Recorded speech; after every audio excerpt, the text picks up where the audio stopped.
Bonjour, alors j'ai été chargé par Alltaste pour vous préparer une sauce tomate, une vraie sauce tomate. Alors Claudel nous a ramené de Sicile de la purée de tomate. À ne pas confondre avec la sauce tomate, parce que quand on voit ici, on peut voir un peu plus près. Donc c'est de la purée. Donc c'est-à-dire que c'est un petit monsieur qui a un jardin et qui a cultivé cette tomate. Et donc ceci c'est juste de la tomate qui a été ébouillantée et puis passée. Et donc ça devient vraiment de la purée. Donc à ne pas confondre avec une sauce que vous trouvez au commerce qui est très liquide. Ici vous voyez qu'elle a une très grande densité. D'accord? Ça c'est le premier ingrédient qu'il nous faut. Deuxième ingrédient évidemment, comme toute bonne sauce, de l'oignon ou de l'échalote, de l'ail et du basilic qu'on met tout à la fin. Pas mettre de basilic au début de la sauce parce que sinon le basilic est très fragile et va donc s'abîmer. Du sel aussi de Trapani, okay, apporté aussi par Alltaste, donc tout à fait naturel, WWF. Et puis de l'huile sicilienne, aussi cultivée dans la région agrigente. C'est de l'huile, c'est pas des mélanges, c'est de l'huile pure extrait à froid, de Sicile évidemment. Et donc à partir du moment où vous avez ces ingrédients très savoureux, ben, en fait vous n'avez pas besoin de grand chose d'autre. Évidemment, les spaghettis. Quelque chose qui est important dans le spaghetti, je vais vous montrer. Vous voyez ici, en fait, il est marqué trafilatura al bronzo. Ça veut dire que lorsque la pâte est faite, elle est sortie avec sur une pièce qui est en bronze, qui va donner à la pâte, je vais vous montrer, une certaine rugosité. Voilà, je ne sais pas si on va le voir, on peut venir ici. Et donc la pâte est très rugueuse en fait, ce qui a pour avantage de faire accrocher la sauce tomate. Donc les bonnes pâtes, choisissez les pâtes qui sont trafilées en bronze, d'accord, qui donnent une pâte, la pâte doit être rugueuse. Voilà. Et puis formaggio pecorino, sicilien évidemment, mi-vieux, qu'on va gratter. Voilà. Alors si vous n'avez pas du basilic frais, chez Alltaste, ils ont du basilic aussi, qui est du basilic séché, et donc qui est aussi de très bonne qualité, et qui vous permet d'avoir évidemment les arômes. Et évidemment, tous ces produits sont importés de Sicile, sur des circuits courts, avec des producteurs bio et des petits producteurs qui travaillent bien. Ok? Donc on va un peu voir comment préparer cette sauce tomate et faire un petit délice. A tout de suite. Voilà, maintenant on va préparer notre sauce. Et comme dans tout, en fait, il faut prendre le temps de bien cuisiner. Il faut laisser le temps. La cuisine, c'est une réaction chimique. Tranquille. Et en étant méditerranéen, il faut se prendre le temps. Alors, on va mettre un fond d'huile.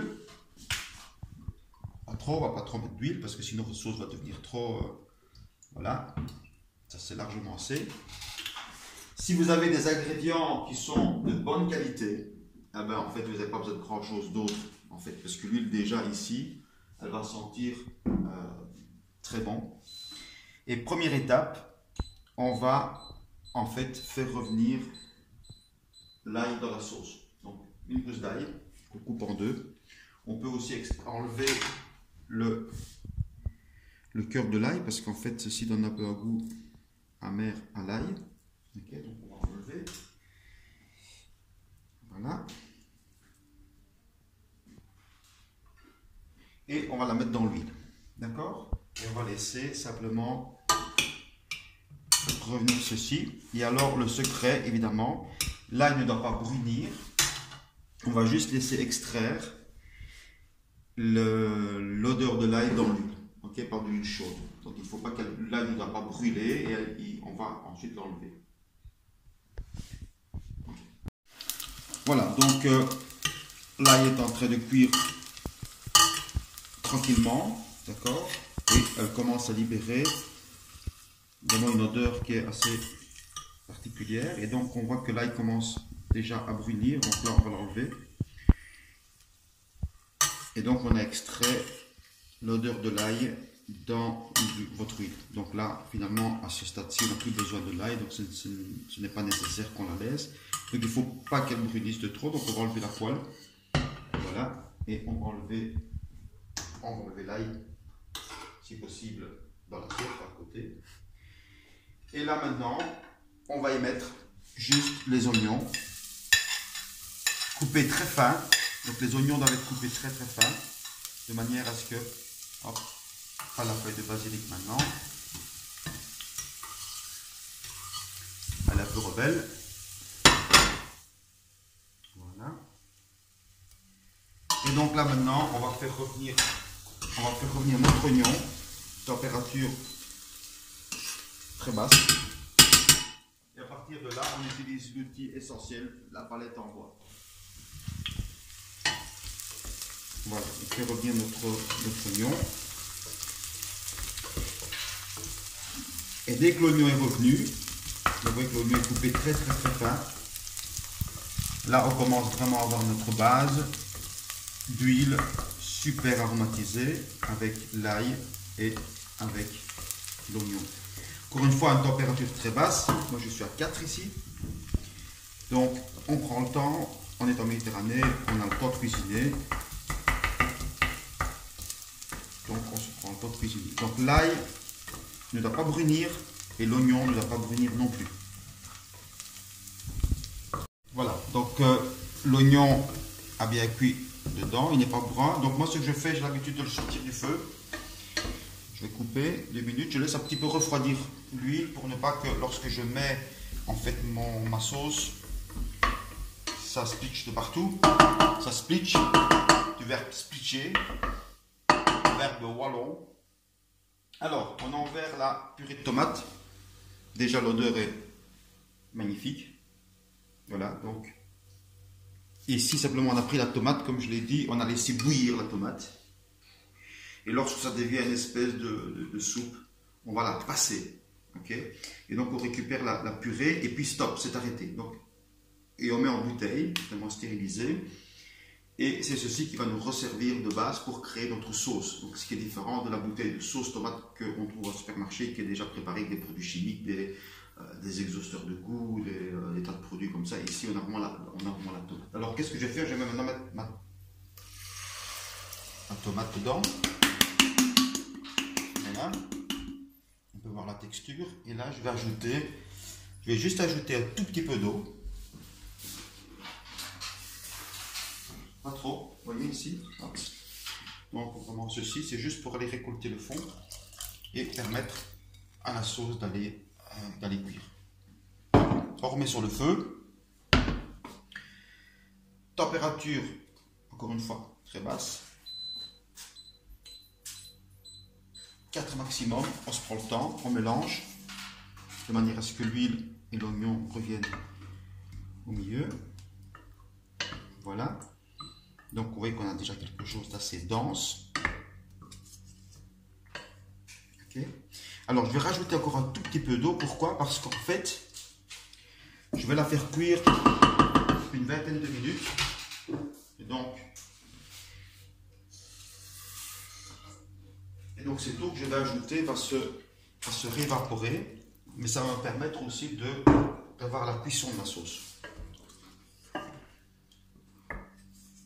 On voit beaucoup mieux ici, hein, par rapport à ce que je disais, on voit que c'est de la purée de tomate. Donc ce n'est pas une sauce, c'est de la tomate pure, fraîche. Donc là on va la laisser maintenant. Et là on ne met encore rien dedans, on ne va pas mettre de sel, on va mettre de poivre. Parce que cette sauce en fait doit un petit peu réduire. Et donc si on met le sel maintenant, on risque d'avoir une sauce qui est surdosée en sel ou en poivre. Donc là maintenant on va la laisser tranquillement, on va la faire monter pour avoir une ébullition très lente et on va la couvrir. Et on va la laisser 20 minutes à petite ébullition tranquillement et elle va se concentrer. D'accord? Voilà, on se voit dans 20 minutes. Voilà, donc on va regarder notre sauce. Donc voilà comment elle cuit tranquillement. D'accord? Et là on est à milieu de la cuisson. Il y a 10 minutes qui se sont écoulé et donc voilà, elle est bien dense. Donc là maintenant on va commencer déjà à assaisonner. On va y mettre du poivre. Chez Oltest aussi, on a du très bon poivre. Bien d'Afrique. Voilà, moi j'aime bien un peu. Et alors, le sel. Du sel de Trapani. Voilà. Alors, ce que vous pouvez aussi ajouter, c'est un tout petit peu de sucre. Bon, pas beaucoup. Pour pouvoir corriger un peu l'acidité. Alors, certains aiment une sauce tomate plus acide, d'autres moins. Cette tomate-là est déjà bien sucrée. Voilà. Mais moi, j'ajoute une cuillère, voilà, à café de sucre, de manière à pouvoir corriger l'acidité.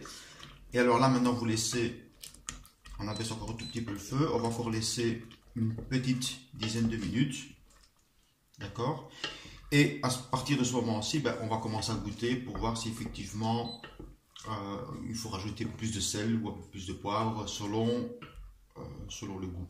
On ne met pas encore le basilic. D'accord? Donc là, on ne met pas encore le basilic. On va laisser un tout petit peu. Là, au niveau de la réduction, c'est OK. On va encore laisser un tout petit peu cuire. Et puis, on va pouvoir faire nos pâtes. Voilà, à tout de suite. Voilà, alors, pendant que ça termine de cuire, donc là, je vous rappelle que, voilà, on corrige, on met le sel, le poivre, selon votre goût, et du sucre. Moi, j'ajoute un tout petit peu de sucre parce que je préfère une sauce un peu moins acide et un tout petit peu plus sucrée. Mais là, encore une fois, c'est une question de goût. Certains, au lieu de mettre du sucre, peuvent juste ajouter une toute petite pointe de bicarbonate pour corriger l'acidité, en sachant que c'est une tomate fraîche, donc forcément elle a ce petit goût d'acidité, mais c'est ça qui fait son charme. Alors on va laisser terminer la cuisson, et ce qu'on va faire, c'est qu'on va ajouter de l'eau. L'eau doit être abondante pour les pâtes, donc les pâtes doivent se noyer dedans, et on va ajouter une grosse cuillère de sel dans l'eau, et on va laisser chauffer l'eau. En attendant, qu'est-ce qu'on va faire? On va couper ici notre sauce tomate. D'accord? On va la sortir du feu. Okay. Et c'est seulement à ce moment-ci que on va pouvoir y ajouter le basilic. Donc là, on ouvre. On va mélanger notre sauce. Voilà. Donc vous voyez comme elle est bien onctueuse. C'est tous ces petits grumeaux qui vont venir s'accrocher sur la pâte et qui vont donner notre sauce tomate. Alors le basilic, je vous rappelle que si vous n'avez pas de basilic frais, il y en a chez Oltest. Voilà, je profite de faire la pub. On ne coupe pas le basilic au ciseau, on le coupe à la main et on le met à la dernière minute. Voilà, on va le couper comme ça, quelques feuilles de basilic. Voilà, je vais rajouter encore une petite, parce que moi j'adore le basilic frais. Voilà, alors qu'est-ce qu'on fait? Simplement, on va mélanger. Okay. Et comme la sauce est chaude, eh bien, le basilic va infuser tranquillement dans la sauce tomate. On va couvrir et on va laisser tout ça tranquillement reposer. Encore une fois, on a le temps et on verra après comment le servir sur les pâtes. Alors surtout, on ne met pas les pâtes dans l'assiette et puis la sauce tomate au-dessus, ça ne marche pas du tout comme ça. Je vous montrerai comment on va servir les pâtes avec la sauce tomate, et vous gardez encore quelques feuilles de basilic pour mettre au-dessus. Donc ce qu'il va nous falloir dans la suite, c'est notre pecorino et c'est notre pâte, nos spaghettis, qu'on va servir après. On se rejoint dès que ça bout. Voilà, donc notre marmite bout. Donc là on va y mettre un demi-kilo parce que les copains de chez Oltest ils sont très fins. Donc l'eau uniquement avec du sel, on ne met pas de l'huile dans l'eau, ça ne sert à rien. Ceux qui mettent de l'huile c'est juste pour le fun. Pourquoi ça ne sert à rien? Parce que l'huile en fait va rester à la surface de l'eau.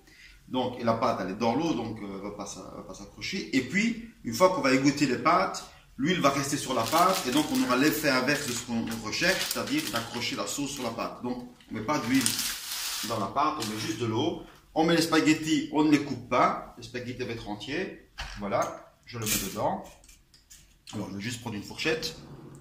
Ce sera beaucoup plus facile. Et donc, le temps de cuisson ici est de, je regarde, de 13 minutes. Donc, ce que je vais faire, je ne vais pas encore mettre la minuterie maintenant. Je vais d'abord attendre que toutes les pâtes puissent rentrer dans l'eau. Donc, beaucoup d'eau par rapport aux pâtes. Donc, les pâtes doivent vraiment être... Voilà. Et alors, on va attendre 13 minutes. Voilà. Et dès que vous avez... Vous voyez que ça rebout à nouveau. C'est à partir de ce moment-là qu'il faut compter 13 minutes. Et les pâtes, on va les sortir un peu al dente, c'est-à-dire un peu croquantes. Voilà. On se revoit dans 13 minutes. Voilà. Alors, ce qu'on fait après, on va prendre une poêle. Mettre un tout petit peu de chaleur. Pas beaucoup, 3. On met de la sauce tomate. Évidemment, ok, dans le fond, voilà, parce qu'en fait, on ne met pas évidemment les spaghettis dans un plat et puis la sauce tomate au-dessus. Alors, on met ici notre sauce tomate, donc on voit comme elle est bien solide. Nos pâtes qui ont été égouttées, bien égouttées parce qu'autrement, ça va diluer la sauce. Je les mets dedans. Ceci est en train de chauffer, évidemment. Voilà. Et je vais mélanger. Moi, il faut une grosse fourchette. Bien mélanger de manière à ce que tout ça soit bien homogénéisé. Voilà. Ok. Et donc, on voit bien comme la sauce accroche à la pâte. Vous voyez qu'elle est bien accrochée à la pâte. Voilà. Alors ici, si vous voulez à ce moment-ci, ce qu'on peut faire aussi, c'est d'ajouter un peu de fromage, d'accord, à ce moment-ci, de manière à ce que ça fonde un peu. Alors là, c'est un peu, ça dépend un peu des goûts, si vous voulez ou pas. Donc moi, je ne vais pas en mettre aujourd'hui parce que je ne sais pas si mes invités en veulent. Mettre encore un tout petit peu de sauce. Voilà. Et je regarde un tout petit peu pour mettre dans l'assiette. Voilà. Là, ça continue à chauffer, évidemment. Ok. Alors, on va servir. Évidemment, la première assiette, c'est pour Antoine.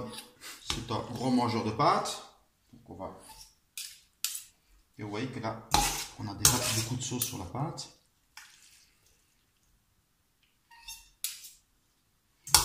Voilà. Je rajoute un petit peu de sauce. Et alors, à ce moment-là, ma pâte est saucée. Et alors, vous ajoutez un tout petit peu de sauce au-dessus, en fonction si vous voulez plus ou moins de sauce. J'ajoute la sauce. Voilà. Ce que je vais ajouter, c'est un petit peu de fromage. Moi, j'ai pris du pecorino sicilien mi-vieux. Voilà. Et alors, encore une fois, le basilic. Au-dessus pour venir aromatiser. Alors si on veut un petit peu décorer, voilà. Et il ne vous reste plus qu'à goûter. Bon appétit à tous et à la prochaine.